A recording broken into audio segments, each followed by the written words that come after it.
what's it like to get married to someone that has cancer? Yep, that's today's guest, and I am super excited to introduce them to you. I'm Esther Rapport, your host of the Life Fix University podcast, and today we've got a couple that are both thrivers of the stage 4 cancer, and they've actually created a foundation called the Living Hope Cancer Foundation, where they help people with cancer get up and live. I am super excited to be talking to them. They're just an amazing couple that has a really good energy, and I can't wait to hear what they've got to say. But first, if you think there's anything in this episode that others can benefit from, hit share and send it to them so that they too can get up and live and enjoy their best life and make their relationship even better. Thank you so much, Hannah and Chuck, for being here. I'm excited to be speaking with you. You want to start by telling us how you guys met? Oh, that's a really good question. That is a great story in itself right there. Basically, as crazy as this sounds, we both have a cancer background.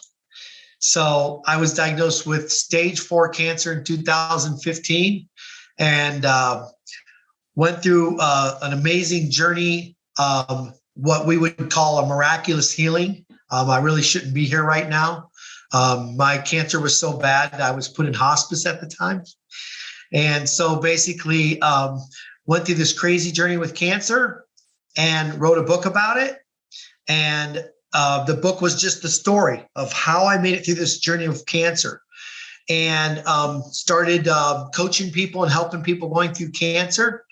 And in this amazing journey, besides my regular career of designing, landscaping, and swimming pools all over the Arizona Valley, I'm coaching cancer people. And my cousin introduces me to a very beautiful young lady who's going through cancer, who happens to be sitting here next to me right now. Yeah, so we met a little over 2 years ago. I laugh because it's like 29 months ago. That's all we've known each other. It seems like 29 years ago. And we've been married for 26. So if you do the math, we only met and then married within 3 months, which is crazy. My cancer story starts a year after his in 2016. And so I've been in after treatment ever since. And it's kind of unusual when you're diagnosed with stage 4 breast cancer. It's considered terminal, and most guys don't touch you with a 10-foot pole. So it was really amazing when we met, because his miraculous story, we actually had a vision of Jesus touching him on the shoulder and healing. He actually completely healed from being on death's bed. So it was like somebody that kind of understood facing death and then not scared of it. And then we just fell in love, and we had so many things in common when we met. We both were single parents of teenage boys at the time. So between the two of us, we have 6 kids. And it was just this really beautiful connection that we had about our faith, about our cancer journey. I was trying to figure out how to publish a book that I wrote. And so all of that combined together, we were like, we're definitely meant to be together. Yeah, that brought us together. We've seen sparks and lightning and all these beautiful things that, you dream about your entire life. And it was too good to be true. It was beautiful. And so we locked it down. I said, I proposed to her. We got married in Phoenix. We went to beautiful California for the honeymoon, and we came back and we started our life journey together, which at that time, it's like any other married couple. I'm working, she's going through a lot of journey with her cancer. And she's like, you're taking a lot of calls and helping a lot of people. Have you ever thought about starting a foundation to really get into this more? And I was like, no, I have a landscaping business and I'm so busy. And I just didn't really understand what starting a nonprofit would even look like. So she started doing some research on that end.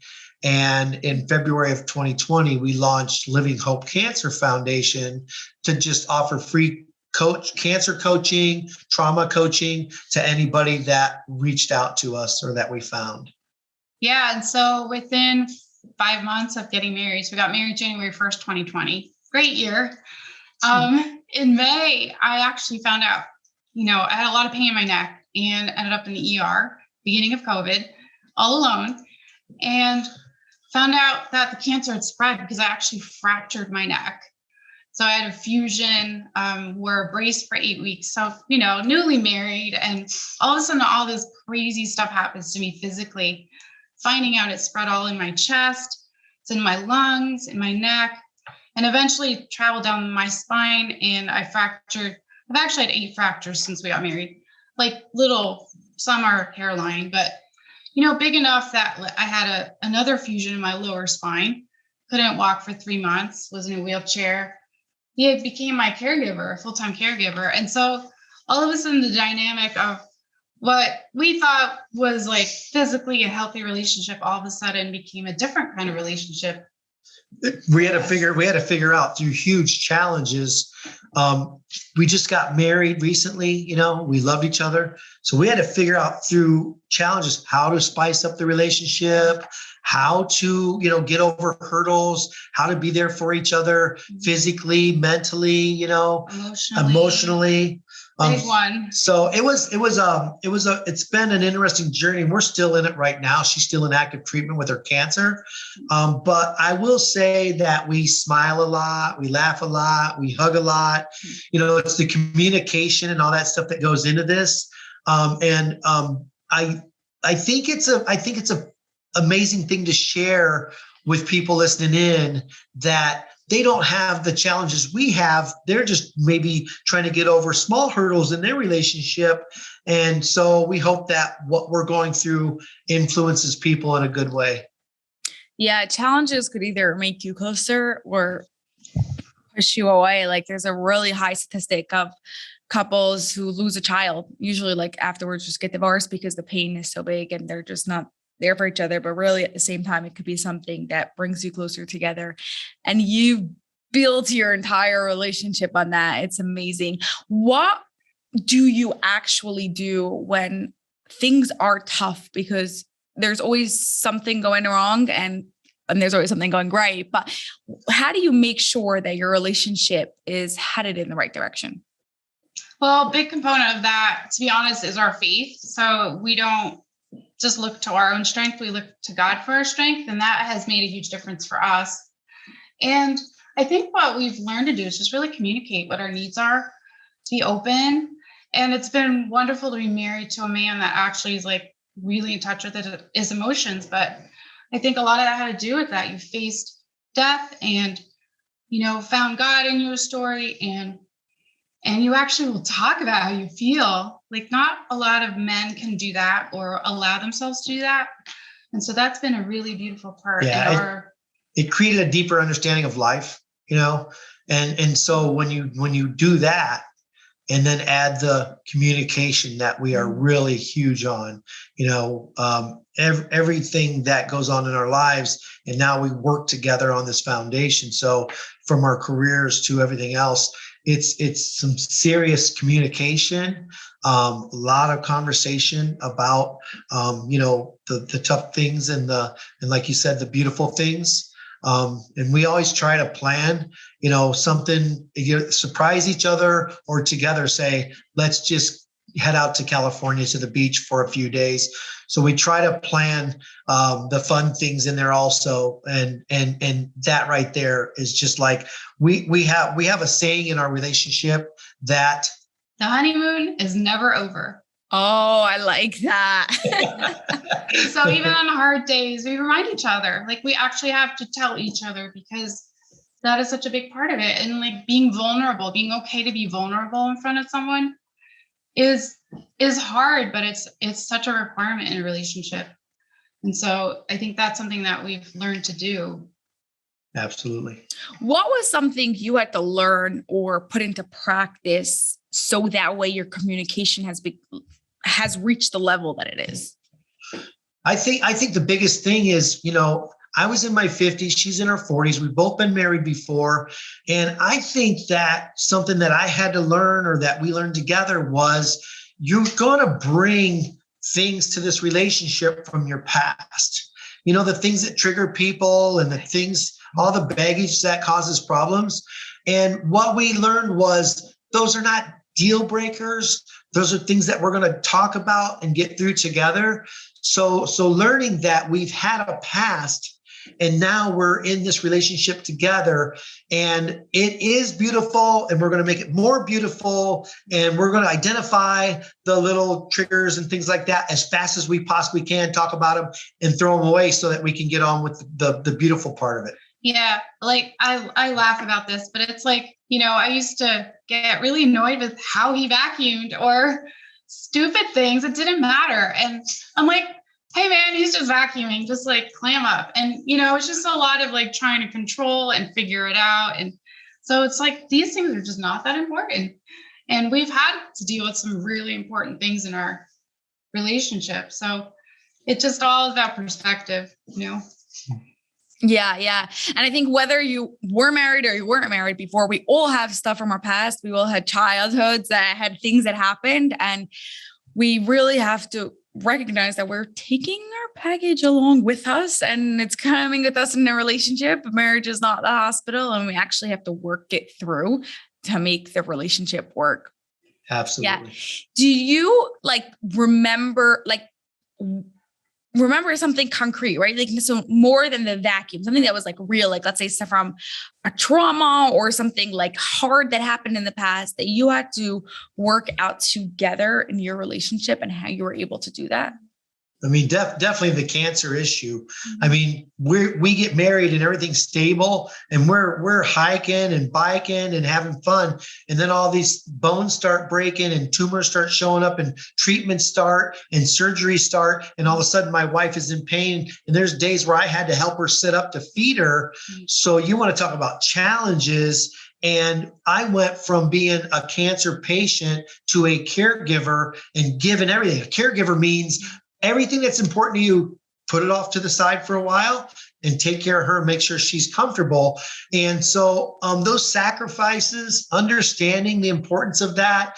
But I grew in that. It's like I did that because I want to take care of Hannah because I love her, but I grew in it to the point where I feel like I've gotten better and better at that.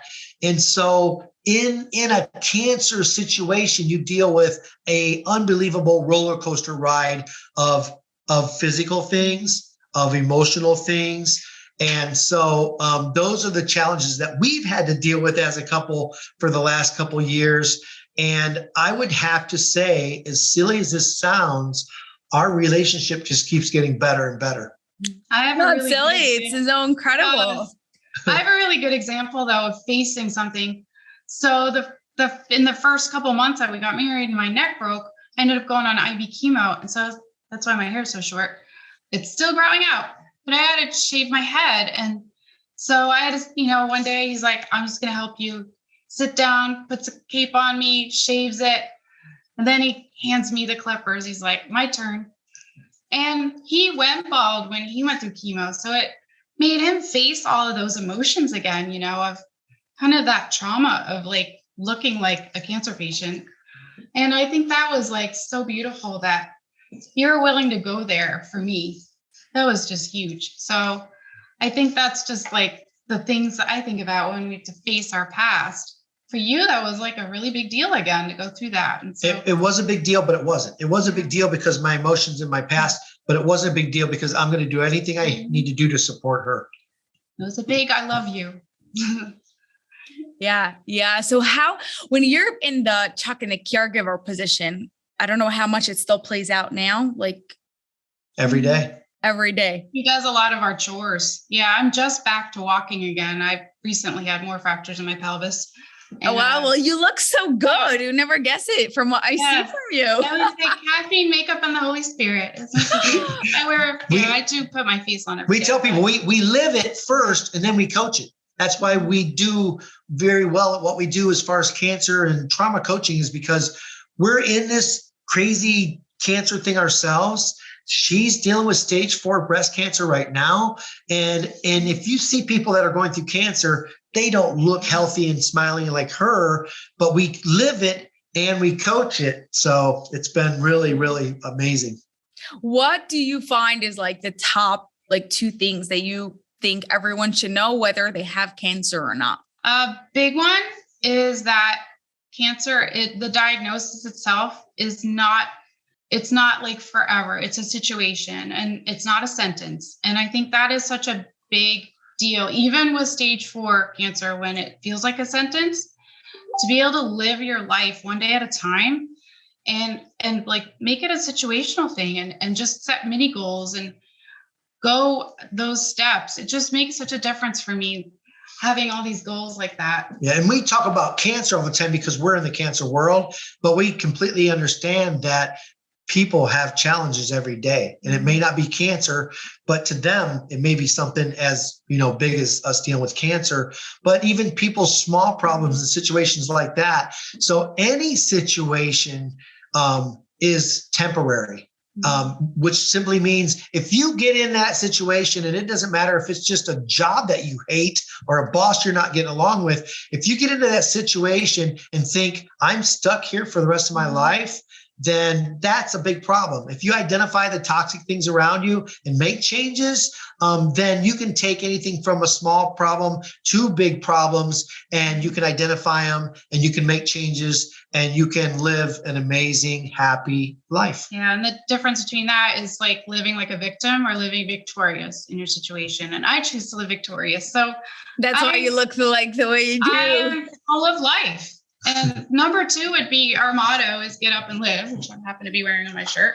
Oh, also our website. Well, it's tattooed on our bodies. Get up and live is everything. Get up and live. Yeah. And that's not just physical, it's mental and spiritual. So we apply that to all of our lives. And it is crazy how much that is motivating.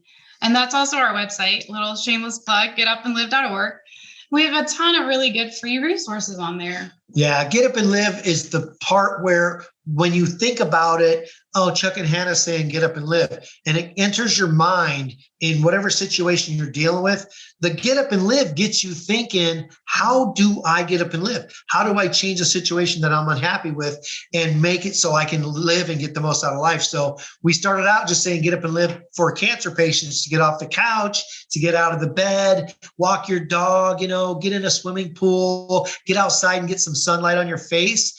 And then we realized Get Up and Live was a lot bigger than just the physical part. It's the mental part. It's the spiritual part. It's the thing that gets the brain moving in that direction and starts some serious change.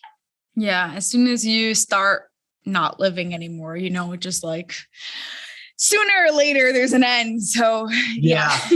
And we see that all the time with a cancer patient that calls us and said, we found you guys on YouTube or on Google. And my doctor just told me that I had a year to live. And so the medical industry is telling them based on case studies, and it's education. It's their education of case studies as far as this person's this age and has this diagnosis. But they tell a person, you've got around a year to live. And they go home and they start melting away. And we call them and say, get up and live. You're not, it's a complete different situation. But I do feel like you're either melting away and you're dying, or you're getting up and living and you're growing. Yeah, I'm choosing not to live to die, but die to live. I'm like dying to stay alive. So it just changed my whole life. Oh gosh. So what do you do on those like really hard days where you don't feel like living? I think I've had to face a lot of those, and when I've had a lot of pain, especially after surgery, those can be really dark places, and I have a choice in all of those places. I could go curl up in a corner and hide under a blanket, or I could choose to get up and live. And for me, that is a huge component is my faith, and so I really pray and ask God for the strength, and He gives it to me. And that's been like the really cool part of all of this. It's growing me spiritually. Yeah. People ask us constantly, how are you guys always smiling? How are you always doing this? We have our tough times. Mm-hmm. We have our down times, but we don't stay there. Yeah. We don't stay in that for a day, a week, a month. You talk to somebody that's going through a traumatic situation in their life. Could be a breakup, could be a business folding, could be a death in the family. And they're like, I haven't done anything for 4 months. And I'm like, what? Mm-hmm. And so we start coaching to get up and live, because we have those moments, but they're moments. Mhm. A few hours, something, you know, a tough Yeah. scan comes And back. we cry in each other's arms and we comfort each other that way. I think that's the way we're created, to have community, and that's been a really beautiful thing, is having a husband that can understand some of the things I'm going through. And just is always my biggest cheerleader. You know, we love to cheer each other on. Yeah, and like you said, you get those smiles then. So don't stop it ever. I'm curious to know how creating the foundation and working on it has affected your own marriage. That's a really good question. It's actually really strengthened us, I think. The really cool part is recognizing, like, we're so paired, even in our strengths. We always call him front office, I'm the back office, because he's so awesome at like speaking to people and making relationships and stuff. And it's not that I don't like to talk or befriend people, but I'm like, my skill set is behind the computer and building the website and sending the emails and all that kind of stuff. And so it's been really cool that we get to really bounce each other's gifts off each other and figure that out. Like, what are you good at? What am I good at? Let's just go in those directions and do those things. And so I love that balance. It's actually, some people are like, I could never work with my spouse.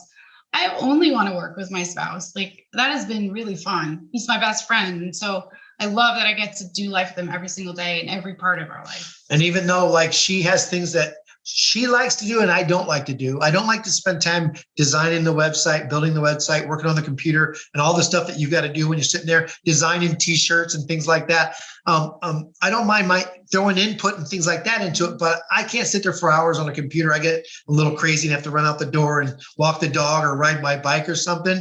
But not only finding the things that I like to, or that we combine, she likes to do, I don't like to do, things that I like to do, she don't like to do. That all stuff is happening as this whole foundation has grown amazingly over the last couple of years with the help of social media. And the thing about it is, those are differences that we have that work out well, but also the same thing is we're both very productive. So we have a whiteboard on the wall and we are finishing stuff and wiping it off and thinking of things and putting it up there. And so we're constantly very high production, you know, and it just happened to work out that way. You know, we didn't plan this, and I wasn't dating around trying to find a girl that can help me, you know, build a foundation. You know, God put us together and we just tear it up every day. I'm curious to hear you spoke about the productive part, like how, like what's your productivity method, or how, besides for your like whiteboard, how do you use your whiteboard and just your systems in the best way possible? Yeah. So like, it's right behind us. So we have like all our interviews on there. It's very organized. I like to organize. I like to plan. And so, but he's the one that's like, we need that whiteboard. I kind of fought for a while. I was like, we can use a piece of paper. Oh, I love this thing. And so it's got our today tasks, the long list of things to do that will get put on the today tasks. And so it's like our brain out there on the board. And it's just this constant reminder. It's all color coded and everything. So that's been a really cool way for us. And then we also use our phones, our calendars. And so we have all of our stuff on there every single day. And then the night before, we're always like, okay, what's on tomorrow? We'll recap like the night before, getting ready for bed. We're like, okay, what's going on tomorrow? And we'll go through the calendar and everything that's going on. The reason why I love the whiteboard is we may be working on a project and I'm thinking something pops into my head, like, don't forget to design and get to that t-shirt, or don't forget about that interview or calling somebody back. And so without changing the pace that we're on, I can stick stuff on the whiteboard that we can address later. So as my crazy brain's just, you know, spitting out all this ideas and new things and things that may work or may not work, they go on the whiteboard and then we talk about it. And she's like, I don't think that's really, you know, something we need to do right now or something we can afford right now and things like that. But we get to hash it out, but everything goes on the whiteboard, and the things that get moved over to this needs to be done as soon as possible. And then something that, you know, I really didn't understand is when you look at these foundations and they've got things planned for the next 5 years, I'm like, How do you do that? And the whiteboard allows us now to say, we've got this event coming up this month, these events coming up this month, this coming up in November of this year. It's gotten really neat. And the whiteboard is kind of our brain out loud, and we can both see it and visualize it. Yeah, I think the crazy part is that it's just the two of us running this thing. Like usually people have social media person and accounting, and so we're learning how to do all these skills. And someday when we grow and are able to have salaries and stuff, then we'll know how to do them and train the people. So I think that's kind of cool too. Yeah, you're setting up really strong foundations, really strong systems and processes. So that way, when you do bring on those team members, it's not like, and you're not like wasting tons of time trying to figure it all out. Exactly. Yes. And it's good because it's turning into what we both have a dream for. We get to actually create it and then hopefully pay people to help us do that eventually. Yeah, the foundation just started out because we wanted to help cancer people. Well, now we can help thousands of cancer people because the foundation, the website itself, getupandlive.org, it ended up being like this library of like coaching videos and all this free material on there, where not only do we get a chance to meet people and talk to them and stuff, we send them all there. But you know how it is now with social media and with YouTube, they're finding that without even the conversation that we used to have that would, really bog up our day. A lot of them are going straight to the website, finding these videos, watching these coaching videos, and we get the emails later. We found your site. We love your videos. We are in happy tears right now. Those kind of things. So it's definitely working. Yeah. And another resource is our books. We actually just wrote a book together last year. So we each had written our own books. And then have our latest one, which is called Get Up and Live. So you get those signed copies on our website. Yeah, and Get Up and Live book is amazing because we're actually in conversation through the whole book. Like each chapter is us going back and forth. But Get Up and Live book is about our life right now. So when people sit there and go, come on, we tell our story and people are like, come on, 2 stage 4 cancer people got married, blah, blah, blah. And we're like, we need to write a book because this is so crazy, so many crazy. Details. Yeah. Yeah. What happens when, like, especially you, Hannah, with currently in stage 4 cancer, and you don't always know what tomorrow is going to bring, right? How do you manage that together with the work? That's a really good question. Again, I go back to doing one day at a time, and I really do try to give myself a lot of boundaries. So if I know, like in the past, I've changed treatments recently, but I knew I was getting chemo like every 14 days. I would literally give myself the next day off because I knew I'd be tired. And if I gave myself that whole day to rest, I'd be way quicker on my feet, the third day. So just creating those boundaries for myself, it's amazing what you can do from a recliner. I also don't give myself a lot of excuses because I think I could go there very easily. I have in the past where, again, I'm like in this victim mode and I can't do things. And so if I feel like I need to rest, I can sit with my computer and work. And sometimes I'll sit and watch Netflix. But, that kind of recharges me sometimes. And then I get back to work. So that whiteboard thing helps because it keeps me on point. I'm like, these are all things I need to do. They're my tasks. So at some point I need to do them. Yeah. When you're dealing with, especially cancer, but like I said, any challenge in life, we still like to have that big vision and dreaming. And we talk about growing old together and walking on the beach, but you also got to live in the moment. And that was my big lesson through cancer was I was so busy with my career that I would maybe miss my boys' football game or miss something in life because work was so important. And then cancer is a teacher, and it made me step back and look at life and say, what is really important? What should you really focus on? And what can you maybe just get rid of completely? And I just cleaned up, my whole life.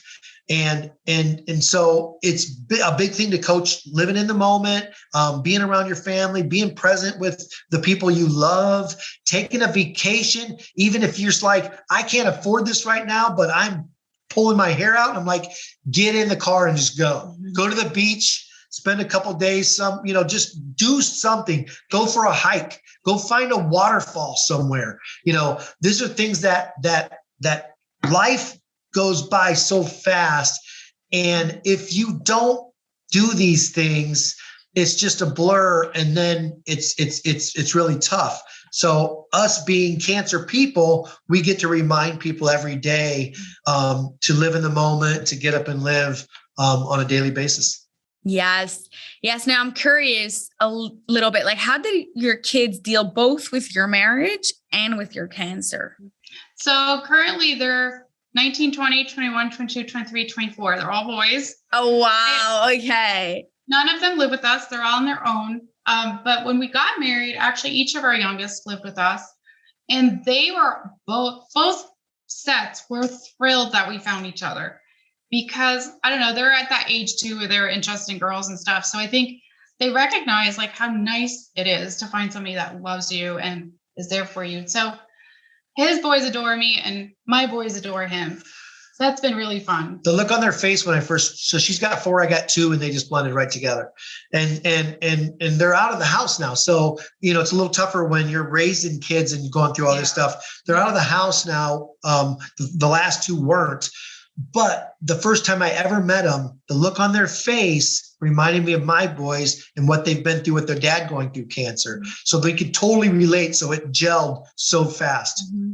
So you think that the fact that you both had cancer made it easier for them because they were more like relatable to each other? Yeah, I think so. Now, how did they deal when they found out that you had cancer? It's a life changer, and a lot of times, especially with younger kids, they'll hold things in and then you see what's going on in their life. So it's been a huge life changer for all 6 of the kids, all 6 of our boys. It's affected them in ways that they've kind of stepped back and slowed down and they're not maybe excelling into school or a career or things that they could and should be doing. So it's been a distraction, but at the same time, a huge learning event where they're watching their mom and dad that went through or are going through, serious journeys with cancer, living life at the fullest. So not only are we coaching and giving people hope that are dealing with on our business side, but we're also inspiring and giving hope to our own kids. Mm-hmm. Yeah, we don't leave them any excuses. They got to get up and live. Yes. Okay. Like, come on, guys. I'm doing it. I've said that to my kids. Okay, so before we get to our final question, one that I ask everyone, where could we connect with you even besides for getupandlive.org or just everything's there? Oh, favorite one for him is TikTok. I love TikTok too. Yeah, TikTok, Chuck Keels. It's under my name. I opened up the TikTok account before we got into the whole foundation and stuff. So it's under my name, Chuck Keels. And we're almost up to 30,000 followers right now. And it's all our lives. It's what we're doing right now. We've got some crazy videos on there of us in a hospital bed laying next to my wife who's going through cancer on TikTok. But the giving back, the people commenting, stuff like that is absolutely unbelievable. We're also on Instagram, Living Hope Cancer Foundation, and Facebook. Same at. I'm trying to think what else. YouTube. Yeah. Oh yeah. YouTube. All the other stuff is Living Hope Cancer Foundation. TikTok's Chuck Keels, and our website is getupandlive.org. Amazing. Okay, so final question: how would you describe an extraordinary relationship without using love, trust, or connection? I would just say it's impossible. I don't think that's possible. I wouldn't know how to do that. It's not me. Love is not just my relationship with my wife, with my kids. It's with cancer people that we deal with every day. The hardest part of this whole thing, it's cancer and we lose people. And I'm a big baby. I start crying because I fall in love with everybody I meet. So I can't even answer that question. I know. I've been trying to find another adjective. Yeah. I don't know that it can be extraordinary without having love. Yeah. Not that it can't have love, just what other words would you use to describe it? Oh, wow. Trust. No, that was the other one you can't use. Can't use trust? No trust, love, or connection. Oh my goodness. Dedication. Freaky sex. That's a good one. A really good one. Well, and I throw that out there because I don't want people to forget about what, just a fun relationship, a romantic relationship, as well as all the stuff we're dealing with. Intimacy. Yeah, that's a good one. Yeah. Yeah. Intimacy on all levels. Yeah. Yeah. Awesome. You've kind of stumped us there. I know. It's my favorite question. Oh, that's a tough one. That would be my answer, though. Intimacy. Call me back later today. I got some more answers for you. I will have to think about it. You'll have to make a TikTok about it. Yes. Ooh, there you go. Awesome. Well, thank you so much, Hannah and Chuck. This was fun. You guys have an incredible story and keep up your amazing work. Thank you so much. Thanks for inviting us on. We love this.